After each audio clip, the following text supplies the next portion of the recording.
What's up, Madden gamers? It's R-Mageddon. I'm bringing you my introduction to my salary cap lineup video. I know it's only 3 weeks left in the Madden 16 season, but I wanted to get some gameplay videos out, so I want to do a quick video of the lineup before I get into the gameplay videos, which will be coming right after this.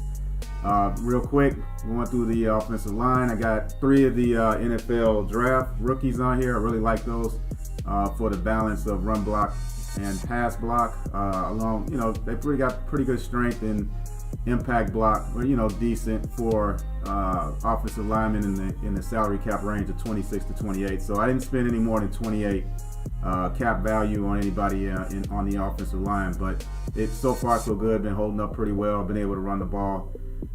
So no complaints there. Tight end I think this Vernon Davis, the Super Bowl edition, is the best run blocking and pass blocking combination tight end. I mean, he doesn't have the best route running, but with the 93 speed and his catching traffic and spec catch and his release, I mean, he's good on the seam routes and he's good in the 4 verticals. But really, what I really like about him is the fact that he's got the 91 strength and really good run block at 80 to go with that 91 strength. So he can seal the edge. The second tight end here is just basically a throwaway tight end, but he does have decent run block and pass block. He's got an 80 run block and an 80 strength. No, I'm sorry, not a decent. Well, yeah, he's okay on pass blocking, but the main thing is I can at least get away with running the ball when he's on the field. The times that Vernon Davis gets tired. So he's not a complete waste of a player because, like I said, I can get away with running the ball with him on the field. But I absolutely would not throw a ball at him. Receivers along the same vein as Vernon Davis. Really good pass block and receiving combination. Mike Evans has a lot of strength and run blocking ability, along with some pretty damn good receiving stats. He's probably one of the best receivers, non-golden ticket receivers in the game at 83 salary cap points. And then I got the final edition Demaryius Thomas, which I think is a really good value at 76. Same thing, has good run block to go along with the good receiving skills. Gets the job done. Then I got a strength Calvin Johnson, strictly for running the ball. But actually, you'll see in the first gameplay video, I was able to get a touchdown with this guy in the end zone. In the red zone, I'm sorry.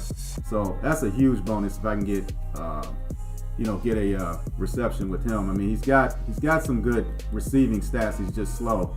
But his main thing is his run block and his strength. So when I'm strictly passing, I'll try to remember to sub in Tavon Austin. And really, what I love him being on the team because of his punt return ability. I feel like I have a lot of control with him on punt returns and kickoff returns.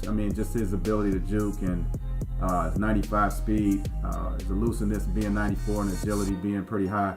He's just a nice player to have in that position.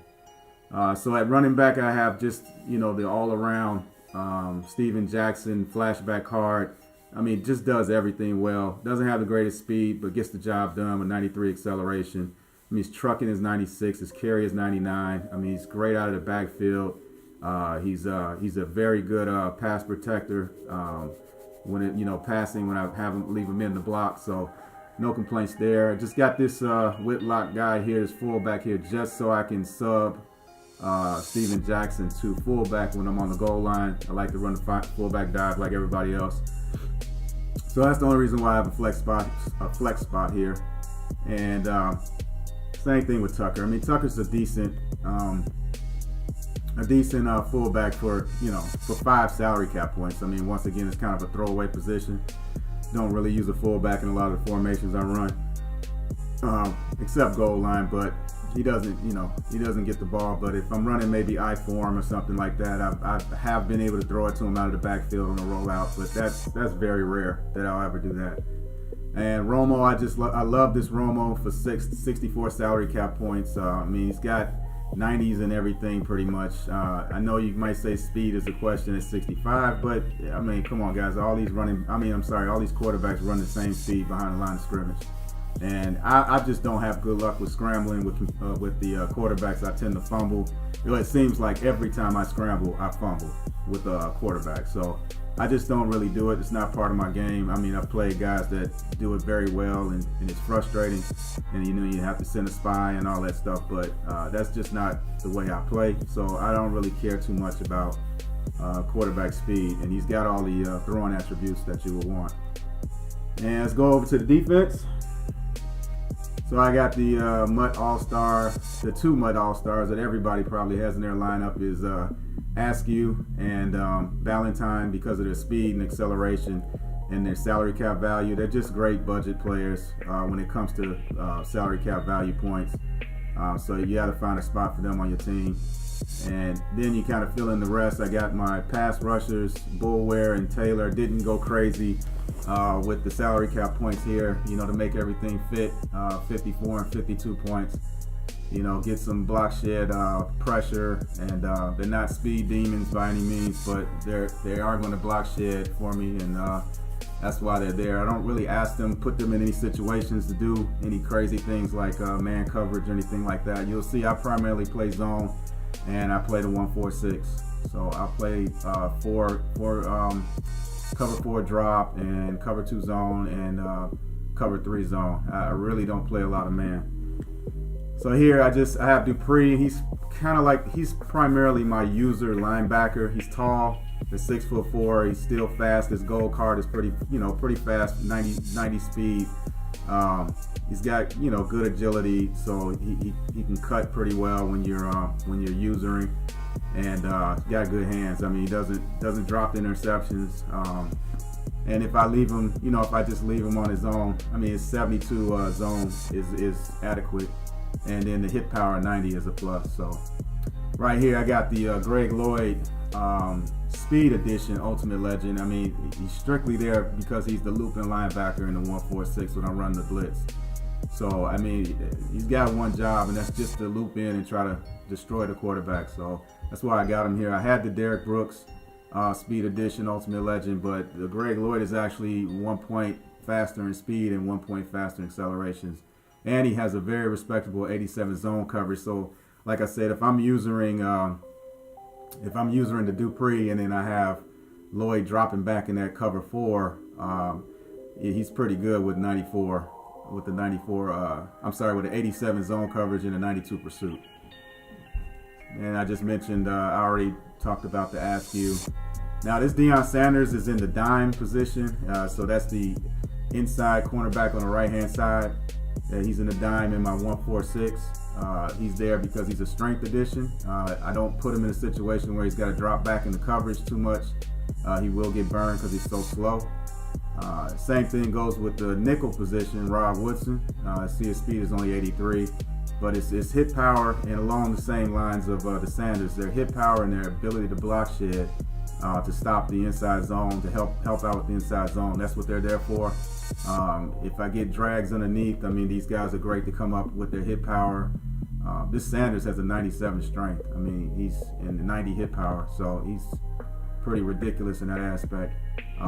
If I would say the only player that I would probably want more in this position is the strength edition Night Train Lane, but last time I looked, either wasn't there or it's just too expensive at the time for me to get him.